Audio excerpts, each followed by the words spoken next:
Good day mga boss. So video natin ngayon ay kung paano mag-fish keeping. Simpleng-simple mga boss. Sobrang basic mga boss. So itong video na to pag-usapan natin kung paano palakihin yung fry ng inyong molly, guppy o any live bearers hanggang sa maging malaki sila. Adult age. Ayan. So sisimulan natin ito. Wala nang intro-intro. Pisaan natin sa mga fry. So ito may mga good example ako dito mga fry. Meron akong dalawa ding example kung paano sila i-keep. So, unang example, gaano kalaki? Unang example tuloy. So, first question, gaano kalaki dapat yung paglalagyan nyo ng fry? So, ako mga boss, meron akong 5 gallons dito. So, dito ko nilagay yung mga fry. Ito, bago to. Fry ito ng mga trico redhead na lartail. Ayan, nakikita nyo. Ayan, medyo madumi pa kasi nagpalitan Nanganak sila ulit kasi dito. While feeding ako ng chubby tsaka gel food. Halo-halo, kaya medyo madumi. Ayan. Nakakaloka ko kasi yung tubig. Ngayon, makikita nyo dito mga boss, 5 gallons, okay naman sila. Ang dami, di ba? So, madami yan. Around mga 50 to 60 na fry yan. Nagkalat lang dyan sa loob. Hindi na yung 5 gallons. Actually, boss, meron akong video dati. Kung makikita nyo dun sa Facebook, ang lalagyanan lang ng ulam, yung grow out ko ng mga fry. Ang goal natin sa fry mga boss, hindi naman gano'n nagmamatter yung lalagyan yan, lalo kung maliit lang. Problema lang kapag masyadong malaki, let's say nilagay nyo sa malalaking ganyan, mawalan sila ng hindi nila makikita kagad yung pagkain, so hindi sila makakakain kagad. So yun yung problema sa malalaking lalagyan. Ngayon kung gusto nyong makakain kagad yung mga fry, ayan, kuha kayo na lalagyan na tama lang, tapos may correct filtration. Para sa akin, pinamagandang filter sa mga fry, sponge filter lang. Tapos iPhone na lang kayo, o vacuum kayo ng mga dumi nila sa ilalim. Ayan. Lalo pagka na-cycle na yung heated na ng bacteria, yung sponge filter nyo, linaw na yan na ganyan. So, ang poproblemahin nyo na lang yung pag-siphon ng mga dumi sa ilalim. Ngayon, gaano kadalas ba yung pagpapakain ng fry? Iba-iba na natin. So, ano yung mga pwedeng ipakain sa fry? So, marami. Meron tayong decapsulated BBS o kaya yung BBS mismo. Ayan, may mga link dyan sa description boss ng mga pwede nating pakain. So ito mga hindi lang ito basta-basta binebenta guys. Ito yung mga trusted na produkto na yan naman talaga yung makikita nyo sa market. Ayan. So ito mga subok na kaya hindi na kayo magkakamali. Ayan, APK feeds, at ng mga maliliit guys. Ayan, basta kaya yung subo ng isda, pwede yan. Gel food, pwede rin. Nakikita nyo yun? Gel food yun, Gel food yung maliit na yan. So alalay lang din sa paglalagay ng pagkain para hindi dumumi yung tubig nyo. So kung ngayon, napifish keep lang, sapat na yung magpakain ng 1 hanggang 2 beses sa isang araw para bumilis yung paglaki ng isda nyo. Para makalagpas na kayo agad sa fry stage. Pero kung kayo guys, kayo, yung breeding, ayan, yung mga malalaking setup for breeding, syempre, ang goal nyo dyan, 2 to 6 times para mabilis yung paglaki ng mga isda. Ayan, so yun yung goal natin pagka mga breeder. Lalo na kung nagbebenta kayo. Ngayon, sa pagkain naman, kahit basta kain subo, so ipakain nyo. Kaya nila yan. Basta kaya nila lang kainin. Tulad dun sa betta fry. So, betta fry, pag free swimming na sila, noon lang sila pwedeng kumain ng mga ganyan, mga gel food, di ba? Ayan, wala akong ganong alam sa betta, pero ang concept lang, basta kaya nilang kainin, makakain nila. Okay? So, walang ganong problema doon. Okay, so next stage tayo. Lumaki na yung fry nyo, konti. Ayan, eto na. Ito mga 2 weeks siguro. Ayan, pag ganyan medyo pwede nyo ito lipat sa mas malaking lalagyan. Pero ako, wala lang akong time maglipat, kaya nandito yan, nasa 5 gallons. So, 2 to 4 weeks, ang goal natin, kaya na nilang mag-hunt ng pagkain. So, maganda talagang practice guys, BBS yung pakain nyo. Yung live BBS, yung na-hatch na BBS, para trigger yung response nila sa pagkain. So, ngayon, BBS, pinakamagandang pagkain yan. Yun nga lang, mahal. So, susunod yan, Chubifex, yun nga lang, madumi.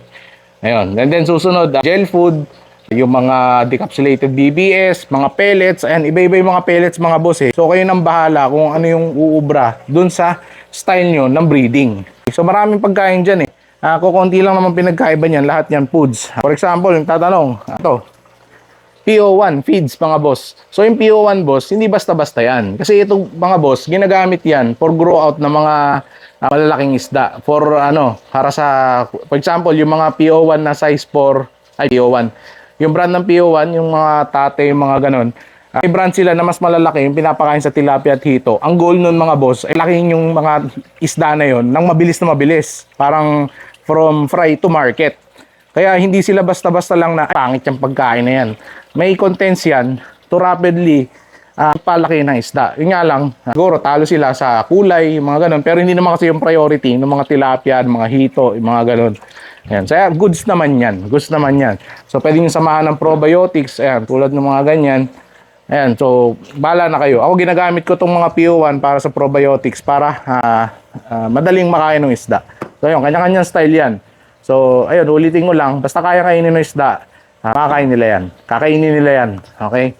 And then next, after nung stage na yon, 4 weeks, lalaki yan ng, let's say, ganito. Ayan, mas malaki dito. Okay, ito. Let's say ito. Mas magandang size to. Pag ganito, guys, ito, medyo crucial na tong stage na to. Yung 3 weeks hanggang pataas, hanggang mag 2 months. Kasi yan yung pinakamabilis na phase na paglaki ng isda. Ayan, katulad nito, ako, ideally, lilipat ko na yan dito sa tub. So, nakita nyo, naglalabas na ako ng isda. Ayan, nag-clear na ako ng mga tubs. Kasi sila naman dito. Ayan, hanggang umabot na sila sa ganitong stage. Ayan, yung adult na. Ayan, palobo na talaga yan. Ayan. So, dito, yung pagkain naman, kapag kaya nila na isubo yung, kainin yung, yung Tubipex, ayun, yung mga malalaking foods, pwede na yan, mga boss. Ayan, pwede na yan kung ano-anong pakain nyo dyan. Grow out, pinakamabilis, pinakamura, Tubipex. Pinakamura kasi boss, ang equivalent ng Tubipex, ayan, ang ganito. Ang ganito kadaming Tubipex, guys. Kapag in-equivalent mo yan sa BBS, maghihirap ka dyan, boss. Ayan, kaya talaga sobrang bisa ng BBS. So ngayon naman, kung hindi mo kaya mag-live foods, maraming choices. Pwede, gel food. Yung gel food natin, ayan, nandiyan sa Shopee description lahat ng mga products natin. Yun, napaka-goods nun. Kasi gel food, guys, may fiber yon. Unlike live foods, kailangan mo talaga ng supplemental para magkaroon ng fiber yung isda. Makita mo yung magpakain ka lang na 1 linggo ng live foods na walang kahit anong fiber. Yung jebs ng isda mo, kitang-kita mo, hindi na napuputol. Ayun, 2 balls na, boy. Ayun. So, ayun, kailangan balance diet, mga boss. Hindi puro live foods, hindi puro pellets. Maganda talaga balance para makapag-breed kayo ng mga lobo na isda, mga lumolobo. Ayan, tingnan natin to. Ayan. So, kapag nandito na sa stage na to, guys, ito for market na to. Ayan, pag mga ganyan na. Ayan. Kita nyo? Ayan, adult na to. Pero ito, around 4 months pa lang to. Ayan. Di pa ganong yan, bomba ng pangalan nito, ng Tubipex yan. Ngayon lang ng Tubipex yan. Yung mga marble natin. Ayan. So, ganun lang kadali mga boss. So, wala namang problema sa pagpapakain. Pakain lang kayo ng pakain. Actually, mga boss, ito kung talagang titipid kayo ito, kahit ito pakain nyo, basta 2 to 6 times a day, o let's say 4 to 6 times a day, lolobo yan. Kasi nung nagsisimula ako mag-fish keeping, ito lang naman alam kong pagkain. Hindi naman ako kaya bumili ng Tubipex. Pero madalas ako magpakain. Ayan, sakit kayo nun madalas ako magpakain ng isda. Kaya siphon ako ng siphon ng tank.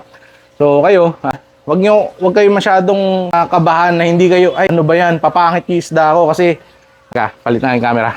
Papangit yung isda ko kasi hindi ako nagpapakain ng live foods. Hindi naman, mga boss. So, maaaring sa kulay, dihado ka. Pero sa paglaki naman, lolobo yan kahit ito lang pakain mo. Ayan, sobrang mura nito pero effective naman, mga boss. So, yun lang. And then, additional lang din, pinakamahalaga, mga boss, water quality. Ayan, pinakamahalaga. So, goods yung pakain mo. Siyempre, kailangan i-maintain mo yung water quality. Kung pakain ka nga ng pakain, tapos yung tubig mo, ayan, ganito, kulay ganito, tapos talagang mabaho, mahirapan lumaki isda mo. Sakit lang ang dadat na ng mga isda mo. Ayan, so kapag mga ganyan na, guys, papalabo na, mag-water change na kayo. Sa pantip, sa mga sponge filter, pag ganyan na yung tubig nyo, ibig sabihin kailangan nyo ng pigaan yung sponge filter nyo. Magbabara na yan. Ayan, so marami tayong mga tips dyan. Ginawa ko tong video na to para dun sa mga, ngayon kasi nagbasa ako ng mga YouTube comments. Sabi doon, paano mo magpalaki ng fry? Ayun, saan nilalagay?